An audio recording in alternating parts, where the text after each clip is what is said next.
And now it's time for a preview of an upcoming game by Tom Times Vasel. in my podcast, I've also talked about the fact that while I do board game reviewing, I also have a part-time job as a youth pastor at my church. And so I'm a Christian, and I'm always looking for games with a biblical theme to them. Most games with a biblical theme are pure out-and-out garbage. They really are poorly done.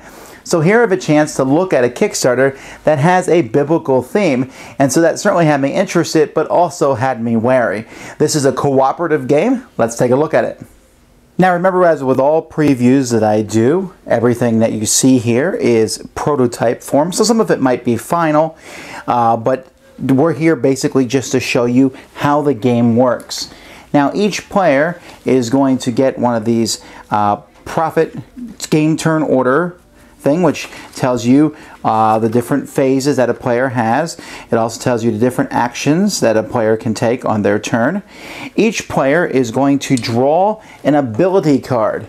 These ability cards basically give you a special ability that you'll be able to use over the course of the game. For example, Trailsman, when he moves out of a mountain location, he does not take an action. And these things are interesting, especially if you like the background theme of this. This card makes me think of Elijah when he ran down from the mountain, and so that comes into play here.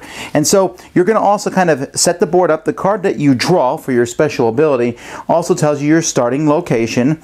In this instance, Mount Tabor, which is right here. You're going to start with one altar in Samaria, the capital of Israel, and then a bunch of sin cubes are going to be scattered around the board based on cards that you draw from a location deck. This is kind of set up where some spots will start with one sin cube, some will start with two, and some will start with a golden idol.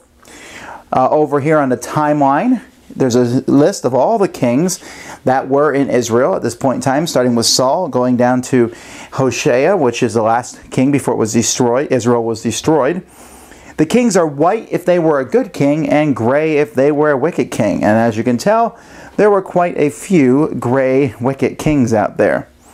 The first thing a player will do on their turn, and one player is given the starting player, and that will be passed around each turn, is that player will draw either a blessing card, if it's a white thing, which is a card that they can add to their hand that they will be able to use later, that gives them some good benefit for the course of the game, or they will draw a sin and punishment card.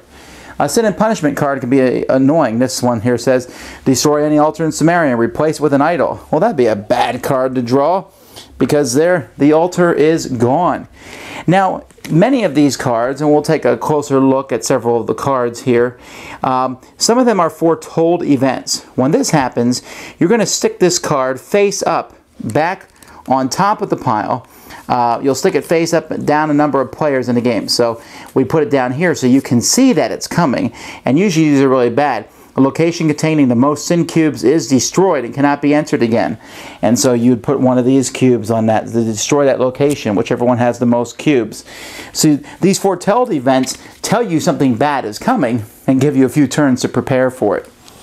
So that's the first thing that will happen each turn. And then also, each turn you'll draw cards from the location deck and add more sin cubes to the board. Now, most of the cards from the location deck are either a city, now here it says Jabesh Gilead, and you'll draw these equal to the number of players in the game, although many of them are also countries. Like this one here, for example, is the nation of Assyria. So when we draw one for a country, we will place it in each city that has a road that connects to that country. So countries are much worse to draw than cities are. Now, when you draw one of these cards, if you put a third cube or more in any city that does not have an idol, you'll add an idol to that city. Also, if you add a cube to where there is an idol, there's kind of like an explosion. We also have to add a cube to the regions that are adjacent to that city. So you can see that these idols can be a pain in the neck. In fact, players will lose if they need to add an idol or they need to add a sin cube and there are no more left over here to add to the board. So this sin will increase each round of the game except for the very first one, and then players will each get to take 4 actions on their turn. Now, an action can be as simple as moving from one spot to an adjacent spot. There's even ship lanes that you can move over here. An action can be to get rid of a sin cube at your location. You preach and that sin cube is gone. You can use 2 actions to get rid of an idol, which again is very necessary to get rid of. You can spend an action to draw resource cards. Now there are 5 different resource cards in the deck. There are grain and cattle. Both of these can be used as an extra action. If there's an altar on the board, you can use an you can sacrifice 1 grain and 1 cattle there, and then 1 sin cube in that city and the adjacent cities is removed from the board. A sacrifice is really great. 1 grain or 1 cattle can also be discarded when moving.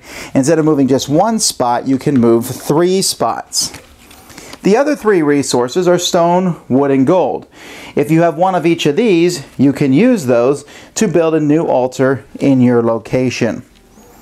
Finally, an action that you can take when you're in the same spot as another prophet, you can give them a resource from your hand, or up to 2 resources from your hand. So those are the different actions that players will take: trying to get rid of these, trying to build altars, getting rid of these, and making sacrifices. And that's pretty much what you will do as the game progresses. If at any point, like I said, you need to add cubes or a golden idol, you lose. And there isn't any to add, you lose. If the timeline gets all the way down to Israel being destroyed, which is down here at the bottom of the board, you lose. You win if you build a certain number of altars, which is based on the number of players in the game. For an easy game, you can show everybody your cards and play that anytime something good happens, you get a blessing card. And I should also mention over here, there are some spots, if you notice, that are only used in 3 or 4 player games. And those are short turns where you just draw a blessing or a sin and punishment card, depending on which king it was, because those were kings that were around for a few days or a few weeks. For an advanced game, you can add a false prophet who will show up on a certain turn, and this guy moves around the board, and he's trying to destroy altars, and you have to go up against him and take some time to get rid of him, or he'll go around and get rid of the altars that you put out. So that's how you play. Kings of Israel, a cooperative game. Now, cooperative is something that I find interesting automatically, but like I said, I also found this period, this is based on the Bible, very interesting to me. Well, it's well done. I'll give them that. The order of the kings, the different cards, the picture, the artwork that they have so far, which isn't completely final, but much of it is close. I really enjoy that. I like how then there's verses on the cards, but the game itself is really interesting.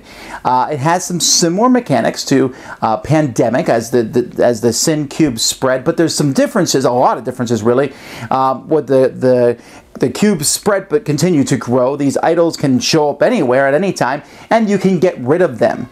This is a great family-style game. Even with the false prophet, I mean, that certainly ramps up the difficulty of it, but with the false prophet, it still could be easily taught to families and played. Some of the things that I enjoyed, I like the foretold events. I thought that was a good thing that you can see something bad coming in the future. And I also like the special abilities that players have. It's something that you work together. And for the first time since I can remember, I'm playing a biblically based game that I thought was thematic and fun. Something that I haven't seen before. I'm very much looking forward to this one coming out. I think that it's going to have a pretty good size audience and will do well. But right now, you can back this game on Kickstarter. In just a moment, we'll show you the link where you can back Kings of Israel, a cooperative game about most of those pretty nasty kings, and you as prophets trying to maintain things.